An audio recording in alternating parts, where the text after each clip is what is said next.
বন্ধুরা, আজ আমি আপনাদেরকে নিয়ে যাব ভারতীয় সিনেমার ইতিহাসের এক আকর্ষণীয় অধ্যায়ে। বাহুবলী। এটা শুধু একটা সিনেমা নয়, বরং এমন একটা সৃষ্টি যা ভারতীয় ফিল্ম ইন্ডাস্ট্রিকে নতুন উচ্চতায় পৌঁছে দিয়েছে। এস রাজামৌলির কল্পনা, বিশাল সেট, দুর্দান্ত গল্প আর আবেগের ভরপুর চরিত্রগুলোর মিলিয়ে বাহুবলী হয়ে উঠেছে সত্যিকারের মহাকাব্য। আর আজকের রিভিউটা হলো নতুন লঞ্চ হওয়ার টিজার বাহুবলী দ্য ইপিক নিয়ে।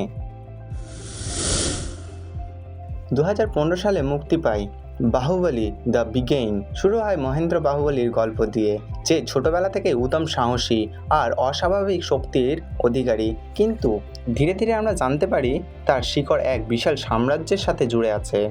মহেশমতি রাজ্যের সিংহাসন, ষড়যন্ত্র, বিশ্বাসঘাতকতা আর প্রেম সব মিলিয়ে এই গল্প আমাদের নিয়ে যায় এক অন্য জগতে।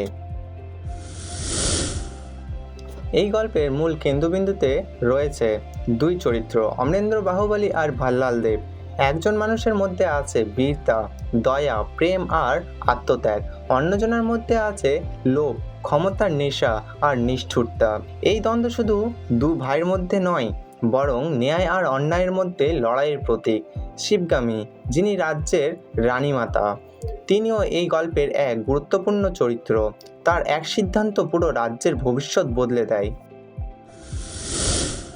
বাহুবলী সিনেমার সবচেয়ে বড় শক্তি এর ভিজুয়াল গ্র্যান্ডিয়র।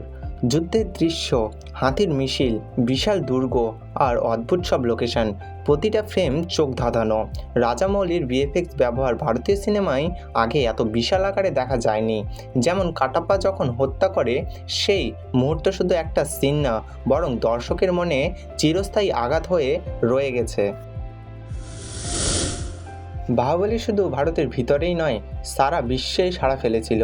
হিন্দি, তেলুগু, তামিল থেকে শুরু করে বিদেশি ভাষাতেও ছবিটি ডাব করা হয়েছিল।